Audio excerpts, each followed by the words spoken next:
El sector tecnológico ha pasado de ser el gran impulsor al gran lastre de las bolsas. ¿Por qué? ¿Cuál es el verdadero motivo detrás de esta gran debilidad?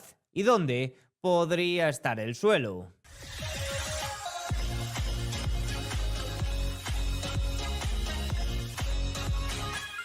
Muy buenas a todos y bienvenidos un día más al canal. Hoy es martes 3 de febrero de 2026 y en este momento acaba de cerrar Wall Street y lo ha hecho con un tono rojo, aunque impulsado especialmente por las grandes compañías tecnológicas. Por ejemplo, hemos observado que dentro del principal índice, el S&P 500, ha habido más valores que subían de los que bajaban en la sesión y aún así ha perdido un 0,84% en el día. Evidentemente esto no es un comportamiento muy habitual y es que el sector que hasta ahora era el gran impulsor, que es el sector tecnológico, ahora ha pasado a ser uno de los grandes lastres. Lleva desde finales de octubre sin marcar nuevos máximos históricos. ¿Por qué? ¿Qué igual es la industria? ¿Qué es lo que verdaderamente está pasando detrás de esta gran debilidad? Además de eso, el día de hoy tenemos que hablar de los metales preciosos, que han tenido un gran rebote. Sí, estamos en un momento en el que los mercados financieros están muy, pero que muy revueltos. No me entretengo más, vamos a analizarlo todo al detalle. Vamos a empezar hablando un poco por el lado político, porque también está habiendo mucho ruido y el día de hoy la prima de riesgo geopolítica también se ha incrementado. En primer lugar, por repasar un poco, Donald Trump anunció que India dejará de comprar petróleo ruso y que Estados Unidos reducirá los aranceles a India del 25 al 18%. También anunció grandes compras por parte de India de productos estadounidenses. Esto es una noticia de ayer, pero por recalcar cómo está la situación actualizada por el lado arancelario. Algunas noticias macro: estamos observando que los bancos centrales de todo el mundo, a diferencia de Estados Unidos, no prevén llevar a cabo bajadas de tipos, sino que todo lo contrario. Por ejemplo, hemos visto que el Banco de la Reserva de Australia ha subido el tipo de interés oficial en 25 puntos básicos, algo que se esperaba y que ha sido por decisión unánime. Informa que la inflación subyacente es más alta de lo previsto y que el crecimiento del Producto Interior Bruto se ha seguido acelerando. Por otro lado, en este caso por el lado estadounidense, hoy tendríamos que haber conocido los datos de ofertas de empleo JOLTS, pero debido a que el cierre de gobierno persiste, que empezó este fin de semana y todavía no se ha llegado a un acuerdo, aunque se espera que hoy pueda finalizar ese cierre parcial de gobierno, no se han publicado los datos de las ofertas de empleo JOLTS de hoy y se espera que tampoco se publiquen los datos de empleo del viernes. Veremos a ver si hoy se aprueba el cierre del gobierno, pero de momento las informaciones que nos dicen es que no se publicarán los datos de empleo del viernes, que era un poco el evento macro de la semana. Evidentemente esto ha alterado un poco a los bonos, que finalmente han cerrado en positivo, los rendimientos a baja, pero que en apertura han tenido bastante movimiento. Algunos comentarios de los miembros de la Reserva Federal del día de hoy han sido mixtos. Por un lado, Miran, que es muy cercano a la Casa Blanca, de hecho le puso Donald Trump en el cargo y creo que sigue manteniendo su puesto en la Casa Blanca, afirmó que el Banco Central debería recortar los tipos de interés en más de un punto porcentual en 2026, argumentando que la política monetaria es demasiado restrictiva y que la inflación no es una preocupación. Señaló que una política más dura no es necesaria para el crecimiento futuro y abogó por un balance más reducido de la Reserva Federal, aunque advirtió que esto requeriría cambios regulatorios para evitar riesgos de liquidez. Aquí coincide mucho con las ideas del que será el próximo presidente de la Reserva Federal, que ya sabemos que no es muy partidario de aumentar el balance y justifica los aumentos de inflación por esos aumentos que se dan en el balance. El verdadero riesgo es lo que menciona Miran, que no se puede reducir el balance a lo loco y que se debe de hacer con una especie de equilibrio también con el Tesoro.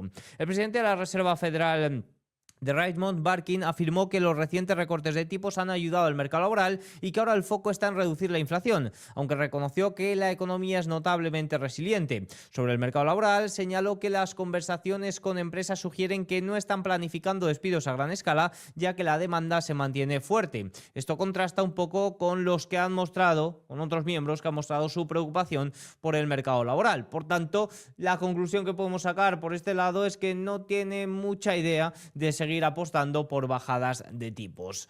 Algunos datos más, en este caso por el lado geopolítico. Ya saben que Estados Unidos tiene un problema en cuanto a acceso a minerales críticos por el lado de China, y la Unión Europea planea proponer esta semana a Estados Unidos una alianza estratégica en minerales críticos con el objetivo de frenar la influencia de China y posicionarse dentro del impulso de la administración Trump hacia esos nuevos acuerdos globales. Por el lado geopolítico, como os comentaba, ha habido algunas noticias que han incrementado el día de hoy un poco esa prima de riesgo, incluso han hecho saltar al petróleo en torno al 2%. En primer lugar, se publicaba que 6 lanchas armadas iraníes intentaron frenar este martes a un petrolero estadounidense en el estrecho de Hormuz. El verdadero riesgo de toda esa región, más que el petróleo que exporta Irán, que evidentemente afecta y mucho, es la zona del estrecho de Hormuz, que por ahí pasa mucho, pero mucho petróleo. La embarcación aceleró y posteriormente fue escoltada hasta una zona segura por un buque de guerra estadounidense, según los funcionarios. El incidente se produce en un contexto de crecientes tensiones, mientras Estados Unidos refuerza su presencia militar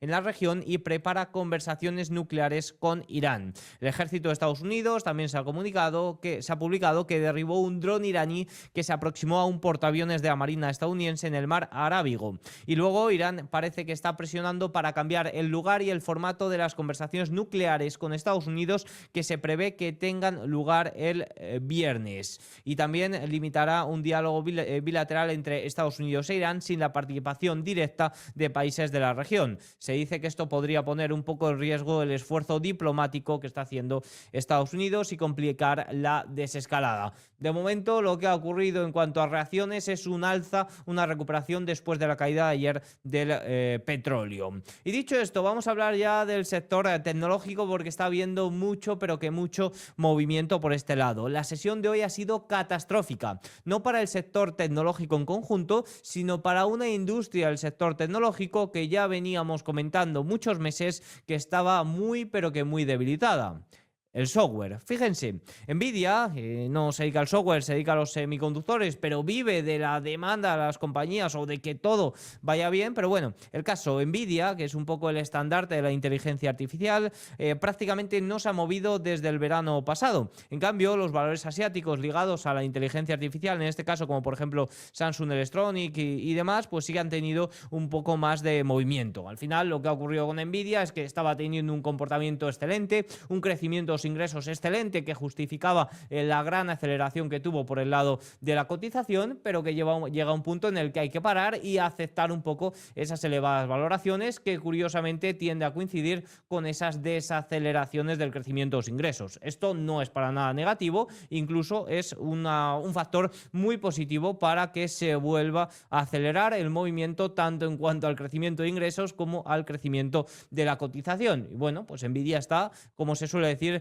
consolidando. Pero claro, esto hace que los 7 magníficos también lleven un tiempo sin marcar máximos históricos, concretamente desde octubre. Además, ha habido algunas noticias que no han ayudado para nada el día de hoy. Por ejemplo, no han ayudado a Nvidia. Fíjense que Nvidia ha caído el día de hoy un 2% y ayer caía otro 2,89%. Según Reuters, OpenAI no está satisfecha con algunos de los últimos chips de inteligencia artificial de Nvidia y, según 8 fuentes cercanas al asunto, lleva desde el año pasado buscando alternativas, lo que podría complicar la relación entre los dos actores más destacados del auge de la inteligencia artificial. Nvidia incluso ha llegado a comentar el día de hoy que planea invertir y participar en la salida a bolsa de OpenAI. Uno de los factores que está tocando un poco a Nvidia también es esa caída de los márgenes o previsión de caída de los márgenes, simplemente por el hecho de que va a aparecer competencia para el principal estandarte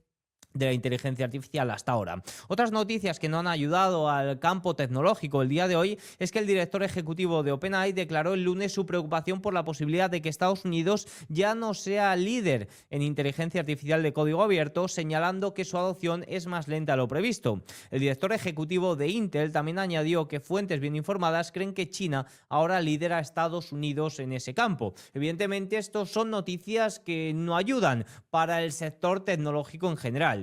Pero si hay un sector que está muy tocado por todo el tema de la inteligencia artificial, sin ningún tipo de dudas es el software. Ahí es donde se están observando verdaderamente los ganadores y los perdedores. Recuerden cómo funciona un poco la escala de toda revolución tecnológica.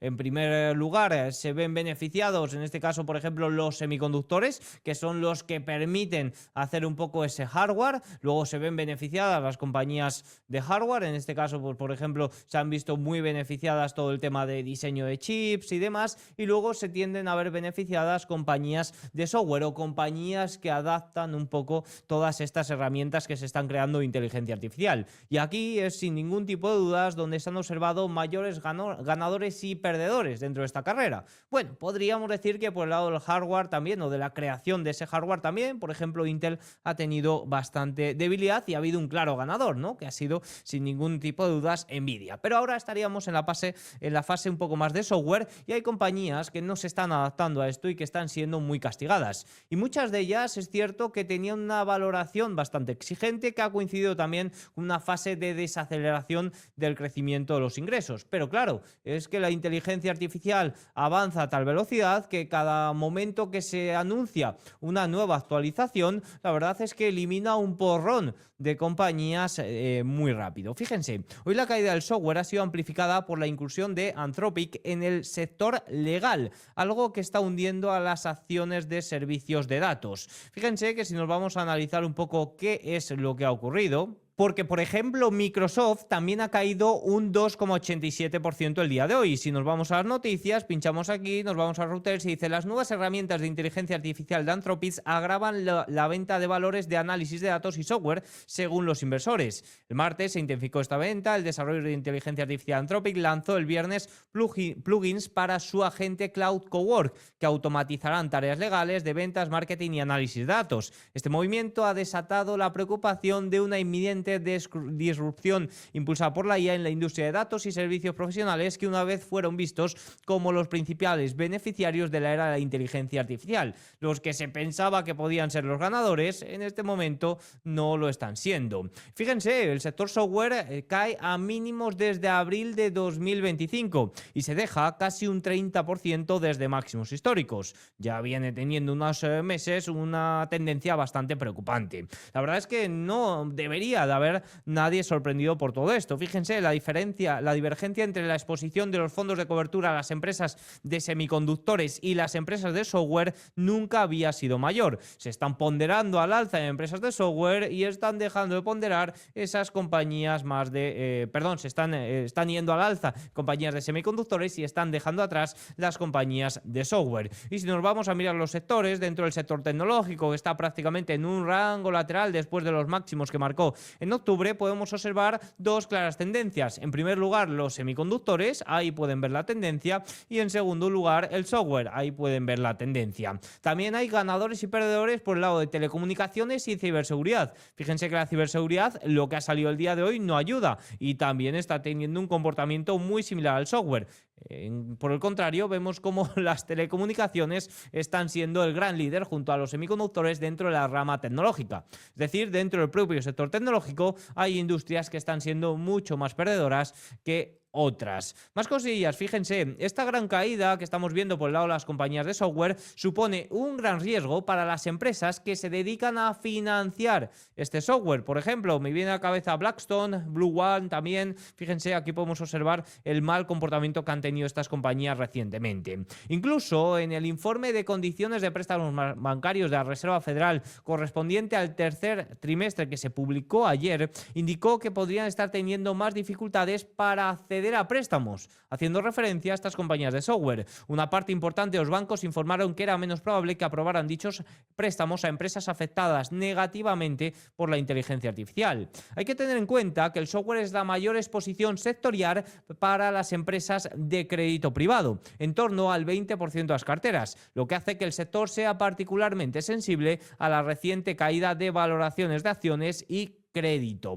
La venta reciente no responde solo a ciclos, sino al temor de que la inteligencia artificial esté provocando cambios severos en la industria. Por el lado de Barclays, por ejemplo, que hace un informe analizando todo esto, espera que la prima de riesgo asociada a la disrupción de la inteligencia artificial siga incorporada en las valoraciones de deuda no garantizada de las empresas de crédito a corto plazo. La caída en las valoraciones podría aumentar la relación préstamo-valor de los préstamos que estas compañías conceden al sector, y probablemente ya existe un volumen relevante de préstamos a empresas de software que no se están ofreciendo. Probablemente cuando se ofreció este dinero las valoraciones estaban en máximos. Ahora que han caído esas valoraciones supone un gran riesgo y por tanto no se están ofreciendo más préstamos, incluso probablemente se estén acordando los plazos para el reembolso. Esto es lo que parece que está ocurriendo un poco detrás de toda esa cortina de software que ahora mismo se está diluyendo a la baja. Dicho esto, vamos a ver cómo afecta al mercado en general y cuál es la situación, ya saben, de los principales índices, porque esto no ha afectado solo a Estados Unidos. Sí que es cierto que hay compañías ganadoras, sobre todo por el lado asiático, ahí estamos observando ahora mismo a los grandes ganadores, pero no se ha quedado solo en Estados Unidos, sino que hoy, por ejemplo, el sector tecnológico también ha sido un gran lastre para los índices europeos. El caso, en enero hemos tenido una gran dispersión dentro de los mercados, en este caso financieros americanos. Si cogemos de media, la acción del S&P 500 ha sido 7 veces más volátil que el propio índice. Esto no es algo muy normal. Sí que es cierto que lo hemos familiarizado cada vez más, también porque hay una gran ponderación de unas pocas compañías dentro del índice, y eso hace que si esas no se muevan, el índice no se mueva, pero bajo el capó hay más movimiento. Y pese a que el final de enero nos engañó con un buen comportamiento por el lado de los magníficos, hoy hemos vuelto a un poco ese rumbo, ¿no? Ese rumbo en el que las compañías más grandes, los magníficos, séase en este caso Nvidia, Microsoft, Apple, Google, Amazon, Meta, Tesla, pues todas cierren en negativo el día de hoy y evidentemente sean una gran presión a la vendedora, una gran presión a la baja para los índices. Solo se salva Tesla, que ha cerrado prácticamente plano. Sin duda, el gran riesgo del mercado general puede venir por el lado de la volatilidad. Fíjense que el día de hoy, por segunda sesión consecutiva, el índice VIX de la volatilidad esperada ha llegado a rozar, incluso a superar los 20, que es un poco ese nivel de alto riesgo, cuando realmente, más allá de las tensiones por el lado geopolítico, tampoco está pasando gran cosa. Hay mucho ruido, sí, pero bueno, evidentemente no parece tanto, ¿no? ¿Qué está pasando por el lado del VIX y por qué de momento parece buena noticia que no se rompan esos 20 y no se cierre por encima de esos 20? Fíjense, los gestores de activos volvieron a añadir recientemente más posiciones cortas, mientras que por el lado de las opciones se observan compras en bloques significativos concentradas en apuestas alcistas con vencimientos para marzo y abril, perdón. Es decir, se está apostando a que la volatilidad va a ir al alza por el lado de las opciones, y por el lado de los gestores activos se están apostando a que el VIX se mantenga bajo.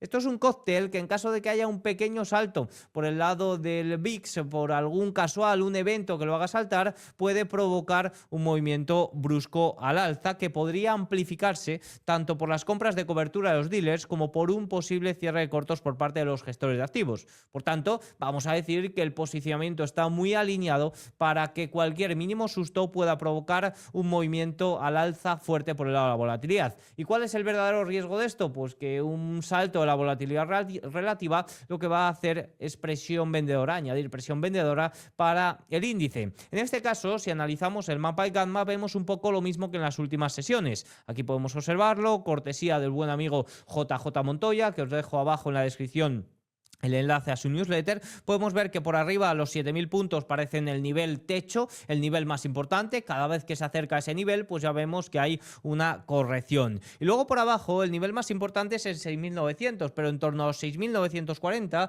6.960 se están comprimiendo mucho los niveles al alza. Y fíjense que el S&P 500 ha cerrado en los 6.917. Es decir, que estaríamos más o menos en terreno de gamma negativa. ¿Qué significa esto? Pues que el mercado está un poco más dispuesto de lo normal a reaccionar a cualquier noticia, a cualquier evento. ¿Hacia dónde? Pues a cualquier dirección. Evidentemente, si la noticia es negativa, a la baja, pero también puede ocurrir que haya noticias positivas y se dé un salto brusco al alza. Por tanto, por debajo de esos 6.950, 6.940, la cosa se complica un poco, y los soportes más importantes donde pueda aparecer liquidez para compras son los 6.900 y los 6.800. ¿Por qué los 6.900 es el nivel más importante y que hoy se haya salvado es sin ningún tipo de dudas clave? Pues porque fíjense, por el lado de los fondos sistemáticos seguidores de tendencia, que tienen un posicionamiento muy elevado, es decir, están más dispuestos a llevar a cabo ventas que compras,